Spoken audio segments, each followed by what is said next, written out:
Le Grand Matin Sud Radio, 7h, 8h30, Benjamin Glaise. 7h54 sur Sud Radio. Laurie Leclerc, vous nous avez rejoint. Pourquoi ? Parce que Guy Carlier est là. Carlier libre, c'est quoi le thème du jour ? Eh bien, c'est cette épreuve qui rappelle des souvenirs à beaucoup. L'épreuve de philo du bac qui a eu lieu hier. Bonjour Guy. Bonjour Guy. Bonjour Laurie, bonjour Benjamin, bonjour à tous. Et oui, hier, comme chaque année, à la même époque, les présentateurs des journaux télévisés se la sont pétés en démarrant leur JT par les sujets de philo du bac. Un peu comme si c'était eux qu'en étaient les auteurs. Ils commencent, vous voyez, le JT en prenant un air inspiré. Ils ne disent même pas bonjour. D'une voix sourde et solennelle, ils balancent « Une vie ne vaut rien, rien ne vaut une vie ». Ou bien comme hier, la recherche de la vérité peut-elle se passer du doute ? Après avoir balancé la citation, il marque un temps pour bien en souligner l'importance. Il profite de ce silence, vous affolez pas, ils vont pas philosopher, ils profitent de ce silence pour faire le point de leurs contraintes domestiques. Tiens, en fait, il faut que j'appelle le monsieur de chez Darty pour le bruit du frigo, etc. Nous, on est surpris, on se demande, mais qu'est-ce qui lui arrive à Pujadas ? Le voilà qui a d'autres préoccupations que ses talonnettes. Enfin bref, après ce silence, il enchaîne. Tel est le sujet sur lequel les élèves qui ont passé l'épreuve de philo du bac ont eu à réfléchir aujourd'hui. Et c'est la seule journée de l'année où l'on parle philo à la télé, alors que paradoxalement, on n'a jamais vu autant de philosophes sur nos écrans, même si on a du mal à classer dans la catégorie philosophe des gens comme BHL. En tout cas, aujourd'hui, quand tu fais philo, c'est juste pour impressionner les filles, sinon ça n'offre aucun intérêt. La philo, c'est chiant, incroyablement compliqué, rempli de mots dont on ne connaît pas le sens. On doit étudier, analyser les discours abscons de vieux grecs pédérastes. Et surtout, dans la vie courante, ça ne sert à rien, sauf, disais-je, à pécho les gonzesses demandées à Raphaël Enthoven.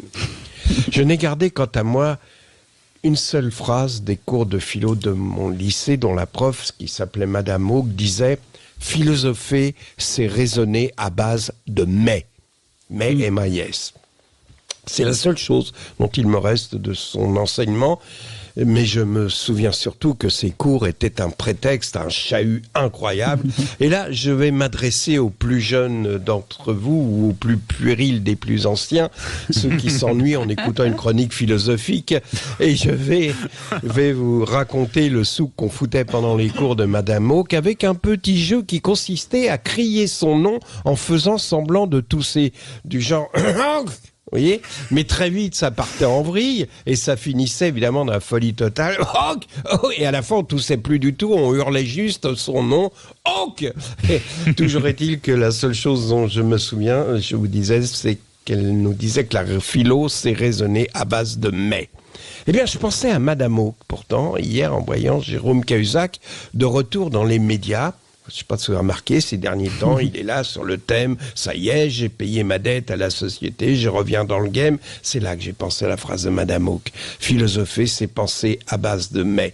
Je me disais que Cahuzac a payé sa dette à la société sur le plan fiscal, mais il n'a pas racheté toutes ses fautes. Car rappelez-vous, en 2005, une école des chiens d'aveugles avait confié à Cahuzac un Golden Retriever nommé Bucky, dont le coût estimé entre 14 000 et 20 000 euros. Durant l'été de la même année, il avait déclaré le chien perdu et il l'avait en réalité caché dans une de ses résidences secondaires. Frauder le fisc passe encore, mais voler un chien d'aveugle.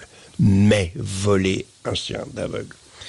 Que s'est-il passé pour qu'en 2500 ans, la philosophie soit, elle, passée de Socrate à Bernard-Henri Lévy, sans que jamais on ait répondu à cette question ? Est-ce que les humains seront capables, un jour, de vivre ensemble, heureux ?